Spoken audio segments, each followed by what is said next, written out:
संविधान प्रतिकृतीची विटंबना, गृहमंत्री अमित शहा यांचे वादग्रस्त विधानाच्या निषेधार्थ जत शहर बंद शांततेत, विश्वरत्न डॉक्टर बाबासाहेब आंबेडकर यांच्या परभणी येथील पूर्णाकृती पुतळ्यासमोरील संविधान प्रतिकृतीची विटंबना करणाऱ्या देशद्रोहाचा गुन्हा दाखल व्हावा, तसेच विविध मागण्याबाबत सर्व दलित संघटनांनी जत शहर बंदची हाक दिली होती व तहसील कार्यालयावर मोर्चा काढला। यावेळी निवेदन प्रांताधिकारी अजय कुमार नष्टे व तहसीलदार प्रवीण धानोरकर यांना देण्यात आले।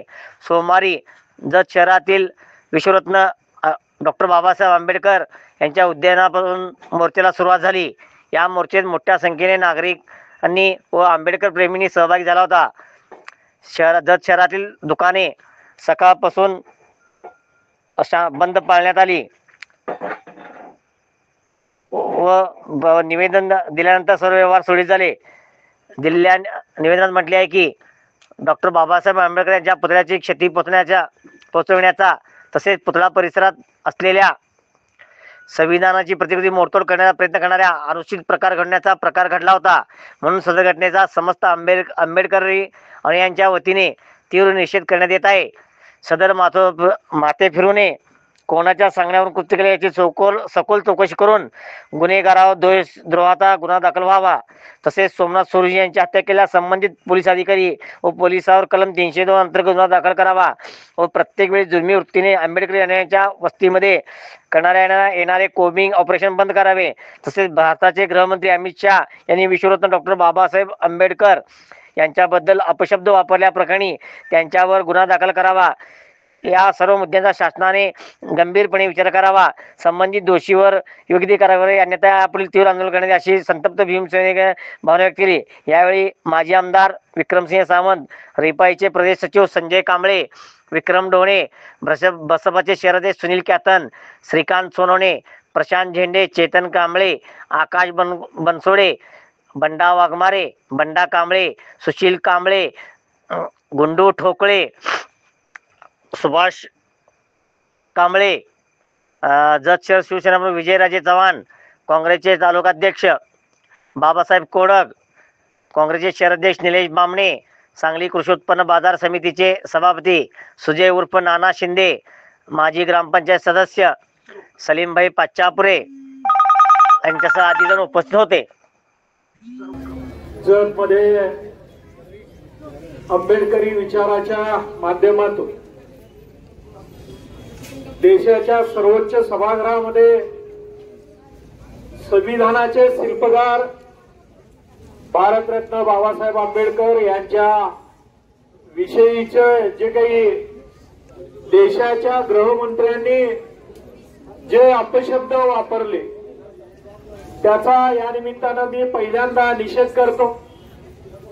आणि 2014 पासून जे काही हे बीजेपीचं सरकार या देशात या महाराष्ट्रात आलेलं आहे त्या माध्यमातून आपल्याला गेल्या 10 वर्षाच्या कालावधीमध्ये बघायला मिळतं की एकीकडे 400 पार म्हणून संविधानाची तोडमोड करायची आणि त्याच्यानंतर जे काही 400 पार मिळालं नाही म्हणून या देशाच्या परभणीमध्ये इथं जी काही घटना घडली, डॉक्टर बाबासाहेब आंबेडकरांच्या पुतळ्यासमोर असलेलं संविधान, त्या संविधानाची तोडमोड केली।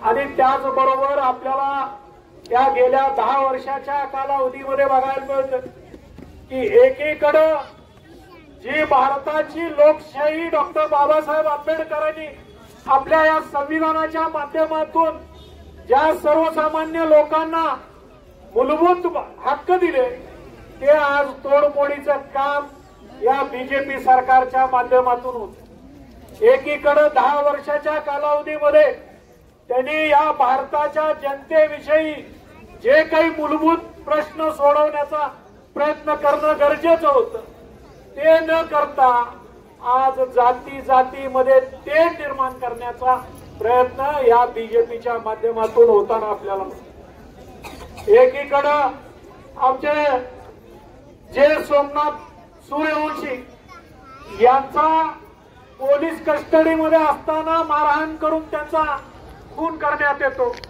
एकीकडं एका गावचे सरपंच असलेले देशमुख त्यांना सुद्धा 3 दिवस मारहाण होते आणि मग त्याच्यात त्यांचाही मृत्यू होतोय. आणि एकीकडे आपण बघतोय की आपल्या या देशातल्या महिला कुठेही सुरक्षित असुरक्षित आहेत असं सुद्धा आपल्याला या निमित्तानं बघायला मिळतं.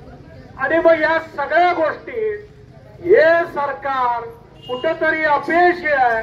आणि मग अशा या घटनांना समोर आणून जाती जातीमध्ये तेढ निर्माण करण्याचं काम या निमित्तानं ते करतायत. याचा प्रामुख्यानं मी एक सांगली जिल्हा काँग्रेस कमिटीचा अध्यक्ष म्हणून मी या निमित्तानं त्यांचा निषेध करतो.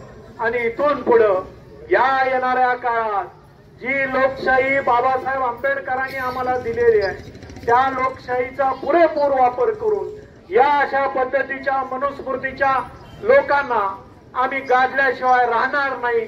अशा पद्धतीचे या निमित्तानं या मोर्चाच्या निमित्तानं मी निषेध व्यक्त करून थांबतो. जय हिंद, जय भारत.